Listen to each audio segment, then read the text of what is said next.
നമസ്കാരം, ന്യൂസ് കാർഡിലേക്ക് സ്വാഗതം. എക്കാലത്തും നമ്മളിൽ ഒരാളായി ജീവിച്ച അകാലത്തിൽ നമ്മളെ വിട്ടുപിരിഞ്ഞ അതുല്യ പ്രതിഭയാണ് കലാഭവൻ മണി. കലാഭവൻ മണിയെ പറ്റി ഒരു മലയാളിക്കും പ്രത്യേകം എടുത്തു പറഞ്ഞു തരേണ്ട കാര്യമില്ല. ഇന്ന് ജനുവരി 1 അദ്ദേഹത്തിൻ്റെ ജന്മദിനമാണ്.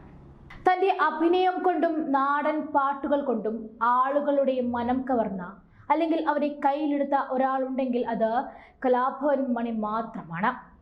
ഇന്ന് നമ്മുടെ കൂടെ ഇല്ലെങ്കിലും കലാഭവൻ മണി എന്ന പേര് കേട്ടാൽ പോലും തിരിഞ്ഞു നോക്കാത്ത ഒരാളും ഉണ്ടാകില്ല.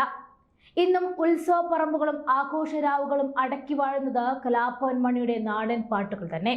എത്രത്തോളം ആളുകൾക്ക് അദ്ദേഹത്തെ പ്രിയപ്പെട്ടതായിരുന്നു എന്ന് മനസ്സിലാക്കാൻ അദ്ദേഹത്തിൻ്റെ വിയോഗ ദിവസം കണ്ട ജനസാഗരം മതി. കലങ്ങിയ കണ്ണുമായി പ്രായവ്യത്യാസമില്ലാതെ അദ്ദേഹത്തെ ഇഷ്ടപ്പെട്ടിരുന്നവർ അന്നവിടെ ജനസമുദ്രമാക്കി മാറ്റി. നുണക്കുഴി കാണിച്ചുള്ള ചിരിയും ഇന്ന് മലയാളികളുടെ മനസ്സിൽ നിന്നും വിട്ടുപോയിട്ടില്ല. പാവങ്ങൾക്ക് എന്നും തുണയായിരുന്ന അദ്ദേഹത്തിന്റെ മരണം അപ്രതീക്ഷിതമായിരുന്നു.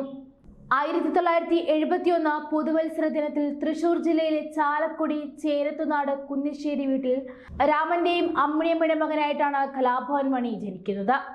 സിനിമാ മേഖലയിൽ ജാതി അധിക്ഷേപവും കളർ കോംപ്ലക്സും എല്ലാം ഉണ്ടായിരുന്നിട്ടും അതിൽ നിന്നുമെല്ലാം പൊരുതി തെന്നിന്ത്യൻ സിനിമകളിൽ തന്നെ ഉടനീളം തൻ്റെതായ സ്ഥാനം ഉണ്ടാക്കിയെടുത്ത നടൻ കൂടിയാണ് കലാഭവൻ മണി.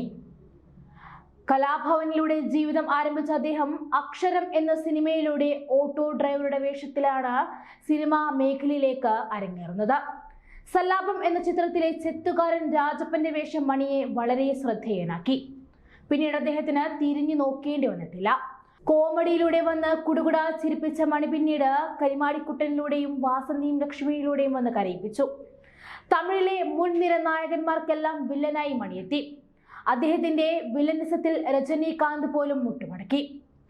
താരജാടകൾ ഒന്നുമില്ലാതെ താൻ പങ്കെടുക്കുന്ന എല്ലാ പരിപാടികളിലും ആളുകളിൽ ഒരാളായി ഇറങ്ങിച്ചെന്ന് പാട്ട് പാടി.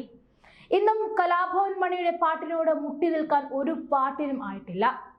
നമുക്ക് ചുറ്റുമുള്ള സാധാരണക്കാരന്റെ ജീവിതമായിരുന്നു കലാഭവൻ മണിയുടെ പാട്ടിലെ വരികൾ. പട്ടിണിയായ കുഞ്ഞിന്റെ നൊമ്പരം പറഞ്ഞ ഉമ്പായിക്കുച്ചാണ്ട് പ്രാണം കത്തണം ആ പാട്ടെല്ലാം പാടി തീർക്കും മുൻപേ കേട്ടിരിക്കുന്നവർ കരഞ്ഞു പോകുമായിരുന്നു. പിന്നീട് ഉത്സവ പറമ്പുകളെയും കല്യാണ വീടുകളെയും ആഘോഷമാക്കി മാറ്റിയ ഒത്തിരി പാട്ടുകൾ കലാഭവൻ മണി നമുക്കായി സമ്മാനിച്ചു. പ്രശസ്തിയുടെ കൊടുമുടി കയറുമ്പോഴും തൻ്റെ നാടായ ചാലക്കുടിയെയും ചാലക്കുടിക്കാരെയും മണി നെഞ്ചോട് ചേർത്ത് വെച്ചു. ഒത്തിരി ആളുകളുടെ കണ്ണീർ തുടച്ച വ്യക്തിയായിരുന്നു കലാഭവൻ മണി.